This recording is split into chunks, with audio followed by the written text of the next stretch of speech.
श्रीराम जय जय राम. श्री अनंतकोटी ब्रह्मांड नायक राजाधिराज सच्चिदानंद सद्गुरु श्री ब्रह्मचैतन्य महाराज की जय.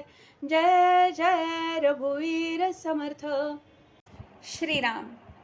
श्री ब्रह्मचैतन्य गोंदवलेकर महाराज प्रवचन 20 मे. भगवंताच्या स्मृतीत प्रपंच करावा. दुःखाचे मूळ कारण स्मरणातून गेला रघुनंदन. सर्व दुःखांचे मूळ भगवंतापासून झालो दूर. रामा वाचून प्रपंचात नाही सुख, कारण प्रपंच मूर्तिमंत आहे दुःख. कोळशाने हात काळा झाला, त्याने दुःखी कष्टी झाला. ज्याचा जो धर्म तो त्याने पाळला, आपण मात्र नाही ओळखला. तैसा प्रपंच दुःखाचा झाला, भगवंता वाचून वाया गेला. जगातील ऐश्वर्य मानाची प्राप्ती, रामराया विण समाधानाला न देती. जे जे वैभव जगती, ते ते आले हाती. वाया सर्व जाते, हाती न येता रघुपती. परमात्म्याचे विस्मरण, हेच बीज जाणावे मूळ कारण. काळजी चिंता अहंकार, भीती तळमळ फार, हा झाला त्याचाच विस्तार. तात्पर्य, कडू बी पेरले, त्याचे गोड फळ नाही आले. काळजी आणि भीती भगवंताच्या विस्मृतीत जन्मती.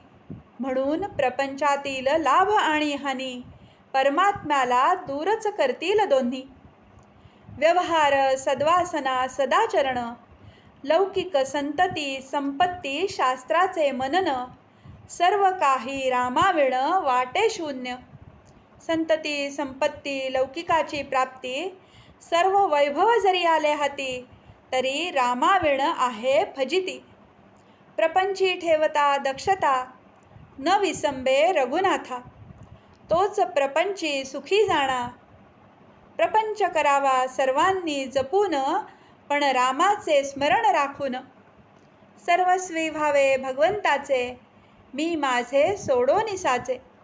भगवंताचे होऊन राहणे, याहून दुजे काही न करणे. मी करता नव्हे, जाणून करी कर्म, त्याला बाधेना कलीचा मार्ग. दुष्ट अभिमानाला न पडावे बळी, त्याचा मालक होईल कली. कली जेथे शिरला, त्याने राम दूर केला. भगवंताचे स्मरण सांभाळून, कोणताही करावा व्यवसाय जपून. हेच प्रापंचिकास मुख्य साधन. करता मी नव्हे करता राम, ही मनात जाणून खूण. करावा व्यवहार जतन, रामा परते हित, मानी त्याचा होई घात. जोवर करता मी हे ध्यानी, तोवर मन न लागले राघव चरणी. मीपणा टाकावा अभिमान सोडावा, सुख येईल त्याचे मागे हा विश्वास बाळगावा. ज्याने केले सर्वच रामास अर्पण, तेथे मीपणास नाही ठाव ठिकाण. पापाचे न व्हावे आपण धनी, करता राम जाणून मनी. रामसेवे परते हित, सत्य सत्य नाही या जगात. म्हणून रामास व्हावे अनन्य शरण, दुःख दूर व्हावयास मुख्य साधन. मनाने होऊन जावे भगवंताचे, त्याने खास केले सार्थक जन्माचे. म्हणून त्याचे भाग्य थोर जाणा, ज्याने जोडला राम राणा. ज्याने देह केला रामास अर्पण, धन्य धन्य त्याचे जीवन. आजचे बोधवचन. अखंड असावे भगवंताचे स्मरण, तो दूर करील दुःखाचे कारण. जानकी जीवन स्मरण. जय जय राम.